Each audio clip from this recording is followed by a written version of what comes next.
எவன்டா உன்னை அனுப்புனதே? ஏய் சொல்லுடா, எவன்டா உன்னை அனுப்புனதே? சொல்லுடா. சொல்ல போறியா இப்ப உயிரை விட போறியா? ஏய் யமனுக்கே யமன்டா இந்த இந்திரசேனா. என்னையே கொல்றதுக்கு ஒருத்த உன்னை அனுப்பி இருக்கான்னா அவ எவன்டா சொல்லு. உன்னை அனுப்புனது யார் சொல்றா? எங்க மேடம் கோவப்பட்டாங்க, உன் முசுறு ஊகிட்டு இருக்காது சொல்றா. ஏய் இவங்கிட்ட எல்லாம் கேட்டுட்டு இருக்க கூடாது. சொல்லிடுறேன் மேடம், உண்மையை சொல்லிடுறேன் மேடம். பிசினஸ்மேன் தன்ராஜுக்கு கிடைக்க வேண்டிய ரோடு கான்ட்ராக்ட உங்க இன்ஃபுளுன்ஸ்ல ஆப்போசிட் பார்ட்டிக்கு வாங்கி கொடுத்துட்டீங்க. அதனாலதான் அந்த ஆத்திரத்துல உங்களை கொல்ல அனுப்புனாங்க. என்ன கொல்றதுக்கு நீ இல்லடா, உங்க அப்பன் பாட்டம் முப்பாட்டம் வந்தாலும் முடியாது. காசு கொடுத்தா யார் மேல வேணாலும் அருவா வீசிட்டு வேடா நீ. தெரியாம பண்ணிட்டேன் மேடம், என்ன மன்னிச்சு விட்டுருங்க மேடம். ஏய் மன்னிக்கிறதுக்கு நான் கருமாறி இல்லடா, காளி. தெரியாம பண்ணிட்டேன் மேடம். என்னடா தெரியாம பண்ணிட்டேன்? மேடம்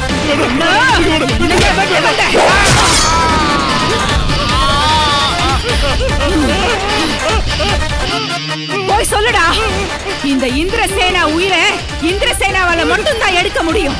தூக்கி போடுங்கடா அவனை.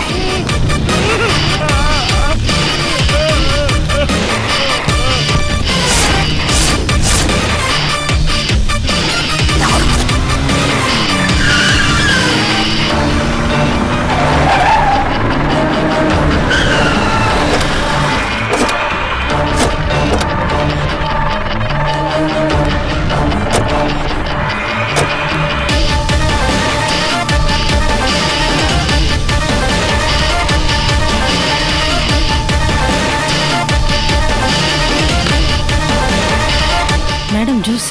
Get out.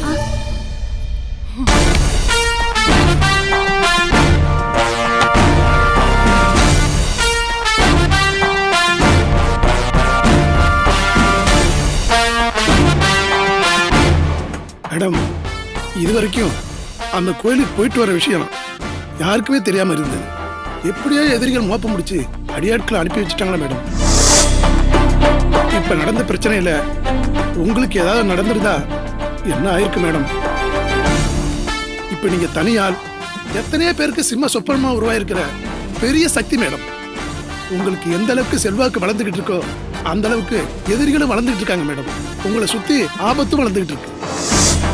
அதனால இனிமே நீங்க அந்த கோயிலுக்கு போக வேணாம்னு சொல்ற மேடம். Stop it.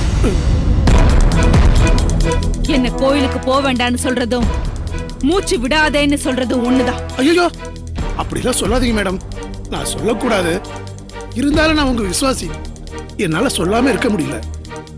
யாரை பார்க்க கோயிலுக்கு போறீங்களோ அவங்களுக்கு உங்க கோபம் செயல் இதெல்லாம் தப்பா புரிய வைக்க மேடம். உங்க மேல அவங்க மனசுல தப்பான எண்ணம் வந்துருச்சுன்னா அதுக்கப்புறம் நீங்க படுற கஷ்டமெல்லாம் பிரயோஜனமே இல்லாம போயிடும். பரவாயில்ல பரவாயில்ல பரவாயில்ல பரவாயில்ல. எத்தனையோ சோதனைகளை எத்தனையோ வகையில நான் சந்திச்சிட்டேன். இப்ப இப்படியும் ஒரு சோதனை வருதுன்னா அதை சந்திக்க நான் தயாரா இருக்கேன். இந்த பாதையை நானும் அமைச்சதில்லை, அது தானா அமைஞ்சது. எந்த காரணத்தை கொண்டும் அதை என்னால மாத்திக்க முடியாது. நான் மாறணும்னு நினைச்சாலும் அது என்ன விடாது விடாது.